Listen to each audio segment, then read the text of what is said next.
सुबह से ही कार्तिक का मन बिल्कुल शांत नहीं था।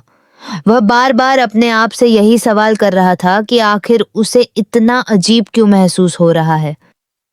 उसे अपनी दादी की कही हुई बात याद आ रही थी।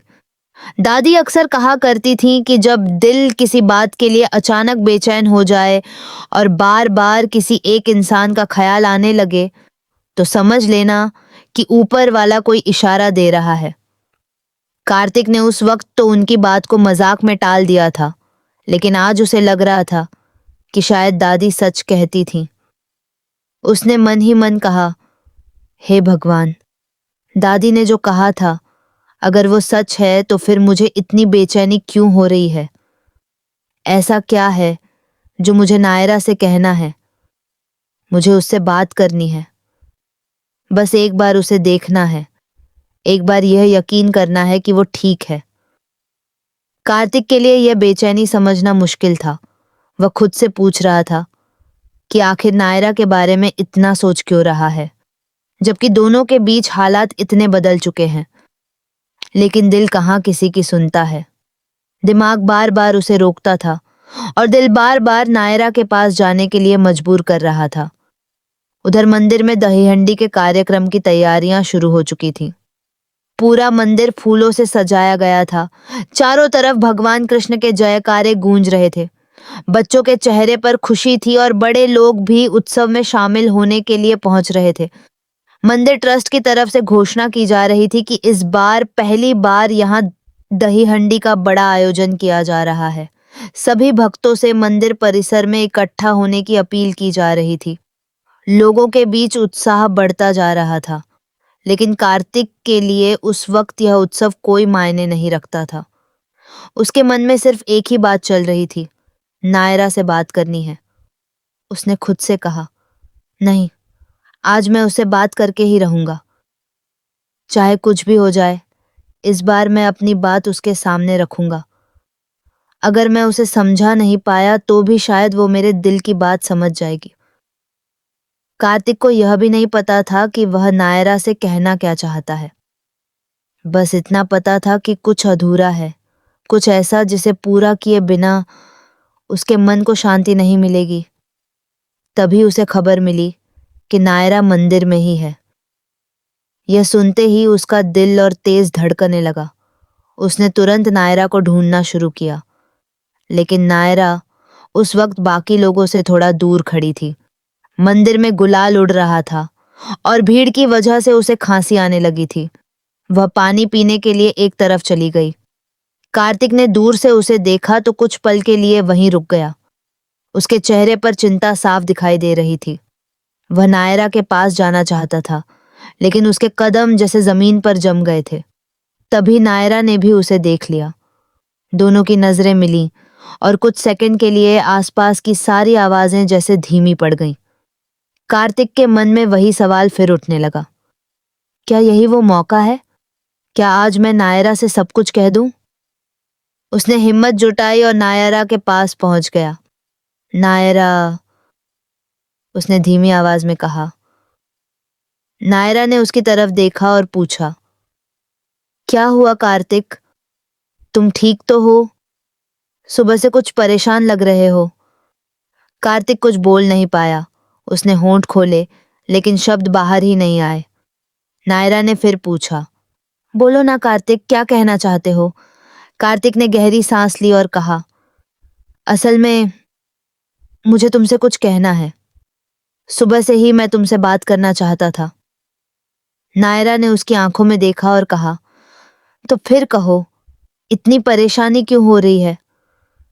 कार्तिक ने कहना शुरू किया, कल रात लैंडलाइन पर तुमने फोन किया था ना?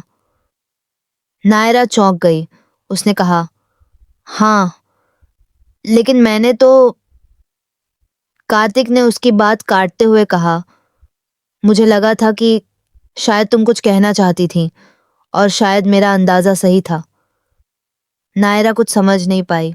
उसने पूछा, कार्तिक, आखिर तुम कहना क्या चाहते हो? कार्तिक के अंदर जैसे तूफान चल रहा था। वह नायरा को सब बताना चाहता था।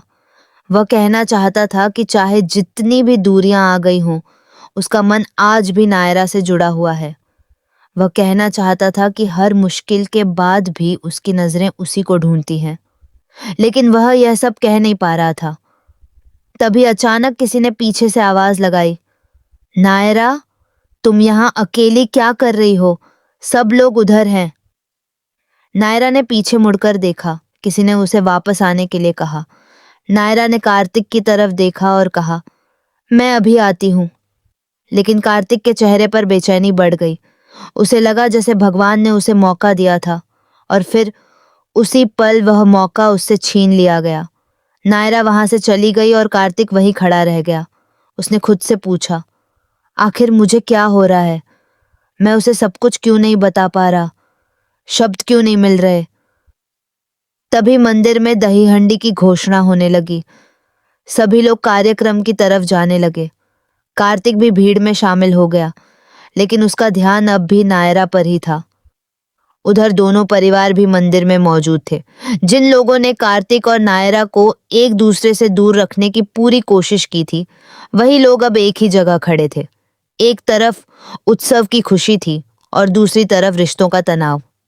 किसी के चेहरे पर मुस्कान थी तो किसी के दिल में डर। एक सदस्य ने मन ही मन सोचा, हे भगवान, हमने तो इन दोनों को दूर रखने के लिए समाज के कार्यक्रमों से भी दूरी बना ली थी, लेकिन ये दोनों यहाँ भी आमने सामने आ गए। आखिर ये बार बार एक दूसरे के सामने क्यों आ जाते हैं? उसे डर था कि कहीं आज का उत्सव एक और बड़े विवाद की वजह न बन जाए। तभी कार्तिक की नजर अपनी बहन कीर्ति पर पड़ी। उसने उससे अलग से बात करने का फैसला किया। कीर्ति के पास जाकर कार्तिक ने उसे राखी के मौके की तरह एक छोटा सा तोहफा दिया। कीर्ति ने कहा, भैया, इसकी क्या जरूरत थी? कार्तिक ने मुस्कुराकर कहा, बहन को खाली हाथ कैसे जाने देता? आज के दिन भाई अपनी बहन को कुछ न कुछ देता ही है। कीर्ति ने उसकी आंखों में छिपी उदासी को पहचान लिया। उसे पता था कि कार्तिक के मन में कुछ चल रहा है। उसने पूछा, भैया, आप ठीक हैं? कार्तिक ने बात टाल दी, लेकिन कीर्ति समझ चुकी थी कि बात सिर्फ दही हंडी या मंदिर के कार्यक्रम की नहीं है। कार्तिक का मन कहीं और था। दूसरी तरफ परिवार की एक बड़ी सदस्य भी अंदर से परेशान थी। उसके फैसलों पर सवाल उठने लगे थे।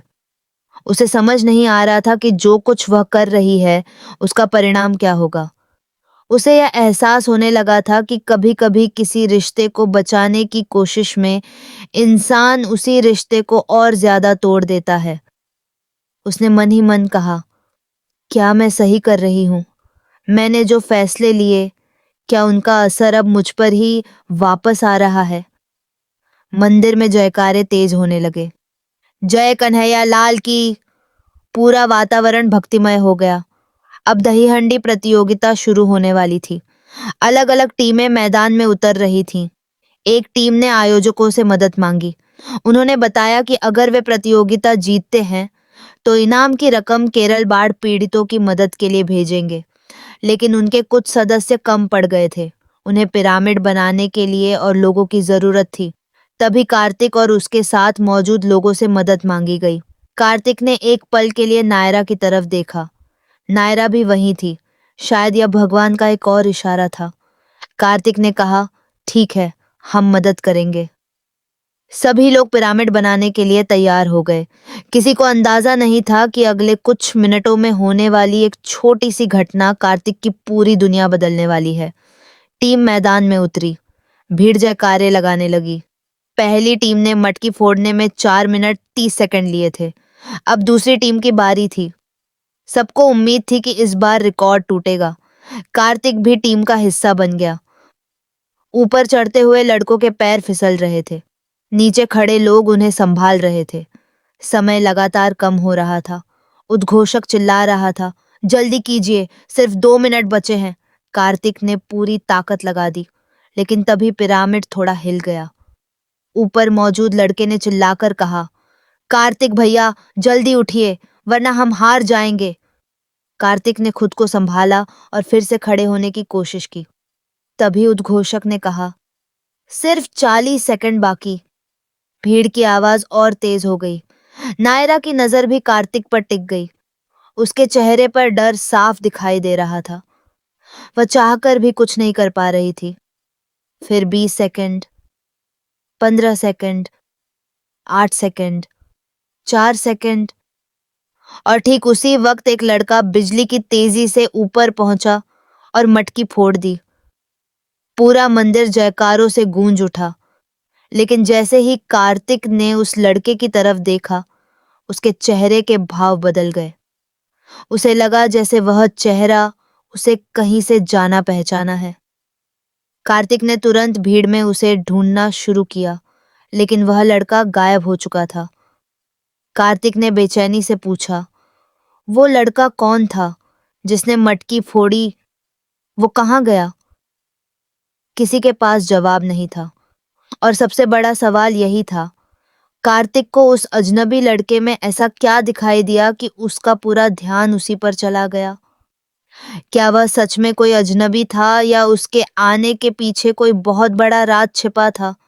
और नायरा से कार्तिक की अधूरी बातचीत का इस रहस्य से क्या संबंध था? कहानी यहीं से और भी ज्यादा उलझने वाली थी।